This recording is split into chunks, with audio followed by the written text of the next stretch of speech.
नमस्कार. आजीची आजी चव या चॅनलमध्ये आपणा सर्वांचं स्वागत.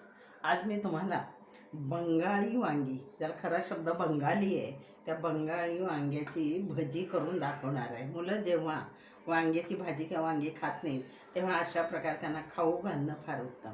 आता ही वांगी माझ्या नंदेच्या शेतातली आहेत.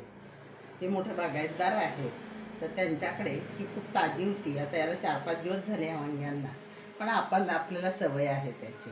तर ह्याची पातळ काप काढून आपल्याला भज्यामध्ये कशी ठेवायची, म्हणजे भजी वांगी चोर भजी म्हटलं तरी चालतील, असं आपल्याला ती करायची काप. प्रथम त्यासाठी आपल्याला भज्याचं पीठ कालवून घ्यायचं आहे.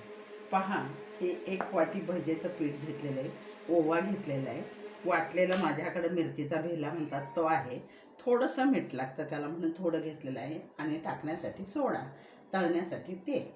चला तर मग प्रथम पीठ भिजलं पाहिजे, त्याचे काप नंतर काढू म्हणून मी 1 वाटीभर बेसन घेतले पाहिजे.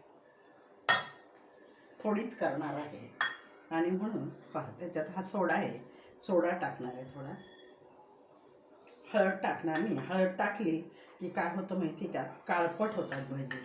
हा मिरचीचा भेला हा टाकणार आहे त्याच्यामध्ये, आणि थोडंसं मीठ टाकणार आहे त्याच्यात, कारण भेल्याचं कमी पडतं म्हणून. आणि हे सर्व एकजीव करून घ्यायचं प्रथम. का हिरवा भेला आहे तो कालवला गेला पाहिजे त्याच्यामध्ये चांगला, हां, नंतरच जातो करायला. आता मात्र एक गोष्ट लक्षात ठेवायची, बेसन पिठामध्ये पाणी टाकताना नेहमी जपून वापरायचं असतं. कारण आपल्याकडे जर पीठ नसेल आणि एकदम पाणी टाकलं तर पातळ झालं तर मोठा प्रश्न असतो काय करायचं.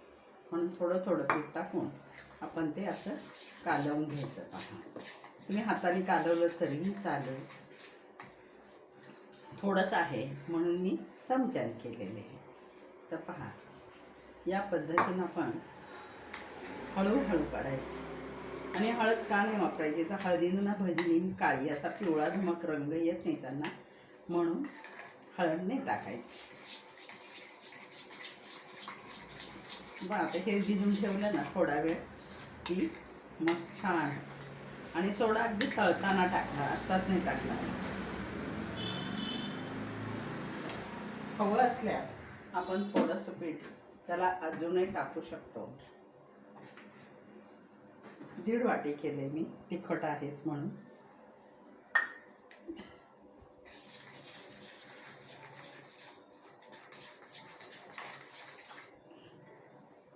हे चांगलं भिजलं पाहिजे, आपल्याला कमीत कमी 15-20 मिनटं तरी भिजलं पाहिजे.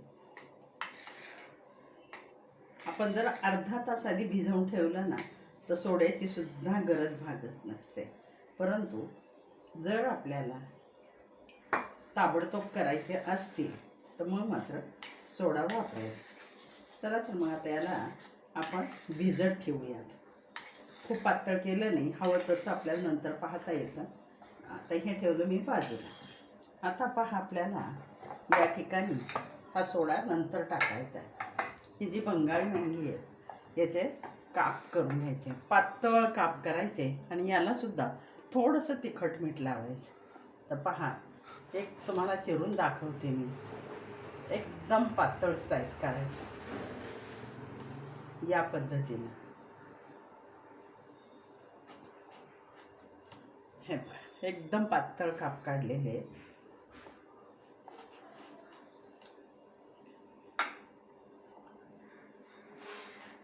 तर असे मी सर्व कापून घेते. पहा,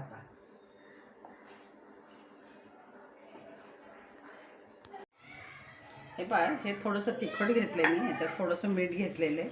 तर तिखट आणि मीठ हे एकत्र करून या कापांना थोडंसं चोळणार आहे. ते चोळलं की जरा चवदार होतात म्हणून त्याला चोळून घ्यायचं आपल्याला. पहा, आता सर्व याच्या भुरभुरल्यासारखं असं टाकणार आहे, म्हणजे आतून पण चवदार होतात भजी. वरून तो होणार, आपण बेसन पिठामध्ये हे टाकलेलंच आहे. हे पहा, थोडंसं लावलं आधी तुम्ही असं चोळून ठेवलं ना त्यांना तर छान चिरतं, त्याच्यामध्ये जिरतं. पहा, हे पहा, आता हे सर्व आपण चोळून ठेवलं. ह्याला सर्व काप तसे केलेले आहेत. तोपर्यंत मी इकडे कढई पण तापत ठेवलेली आहे. आणि पहा, कढई तापत ठेवली, तेल टाकते मी त्याच्यामध्ये तापायला. कढईमध्ये तेल ठेवताना नेहमी काय करायचं, थोडंसं घ्यायचं. खूप सारं घेतलं तर तळकट तेल परत आपल्याला भाज्यालाही वापरता येत नाही. म्हणून आपण काय करायचं की टाकतानाच तेल प्रमाण जरा त्याचं व्यवस्थित, आणि भजी आपल्याला थोडीच काढायची. बऱ्याच वेळेला काय होतं, खूप कढईवर तेल टाकले जर अर्धी कढई तरी तेल असतात, आणि ती एखादी वस्तू केल्यानंतर उरलेलं तेल असतं त्याला एक वेगळा स्वाद आहे. आता पहा, या पिठामध्ये हे व्यवस्थित मिश्रण झाले, त्याचा आपल्याला थोडा सोडा टाकायचा आहे. तर मी इथे चिमूटभर सोडा टाकलेला आहे याच्यामध्ये, कारण याला जास्त वेळ आपल्याला भिजायला मिळालेला नाही. तसा 10 मिनटं झाली का त्याला भिजायला, हे असं झालेलं आहे. आणि मुलं तसं वांगं खात नाही का, मुलांना कंटाळा असतो. की मुलांच्या डब्याला जरी तुम्ही करून दिले ना तरी पण चालतात. म्हणून काय करायचं, अशा पद्धतीने याला वांग चोरणारी भजी म्हटलं तरी चालेल, कारण वांग अजिबात दिसत नाही त्याच्यामध्ये, मुलांनाही कळत नाही. त्यालाही आतून आपण तिखट मीठ लावलेलं आहे, आणि त्यामुळे काय होतं मग ते बरोबर थोडासा तेलाला तावायला पाहिजे. आपल्या अजून तेल तापलेलं नाही तर तेलाला ताव घेऊ देऊ आणि मग काढ. हे आपण आता एक एक तोडणार आहोत याच्यामध्ये. या ठिकाणी तेलाला ताव चांगला आलेला आहे, आणि वाटीत मुद्दाम काढून घेतलेले मी.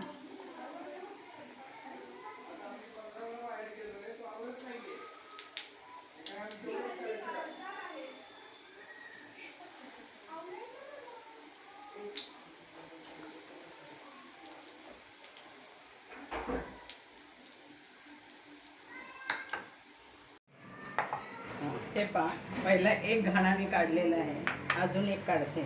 आणि तळताना मात्र मंद आचेवर असंच तळलं पाहिजे, कारण काय होतं, जास्त याच्यावर जर गेलं तर भजी जळण्याचा संभव असतो. वांग कुठेही दिसत नाही आपल्याला याच्यामध्ये.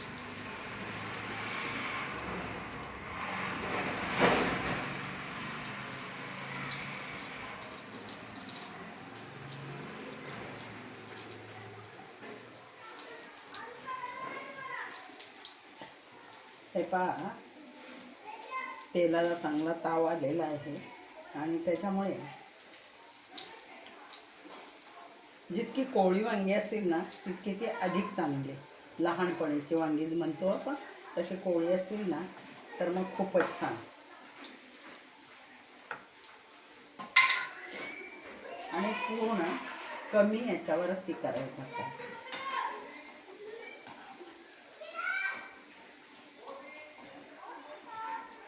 आपण कांदा भजी करतो, घोसाळ्याची भजी करतो, त्याचप्रमाणे लोक दोडक्याची सुद्धा करतात ना. वांग्याची तर करतात, पण दोडक्याची सुद्धा करतात. ते वेगवेगळे पदार्थ मुलं जर खात नसतील तर मुलांसाठी आवर्जून आपण हे केलंच पाहिजे.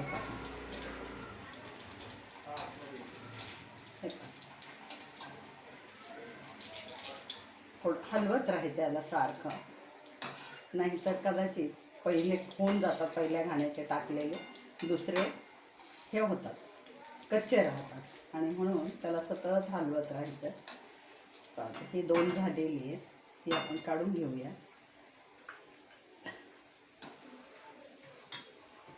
थोडासा गॅस मोठा केला मी आता.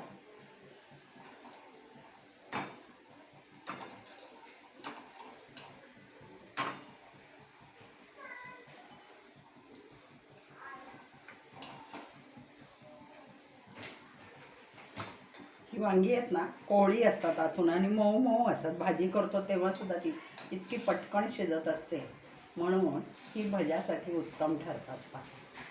आणि आपल्याला कळतही नाही याच्यामध्ये वांग घातलेलं आहे की काय, हे सुद्धा कळत नाही. म्हणून आपण हा व्हिडिओ पाहत असताना माझ्या व्हिडिओला लाईक करा, शेअर करा, आणि कमेंटद्वारे जरूर कळवा की आपल्याला ही वांगी चोरणारी भजी कशी वाटली ती.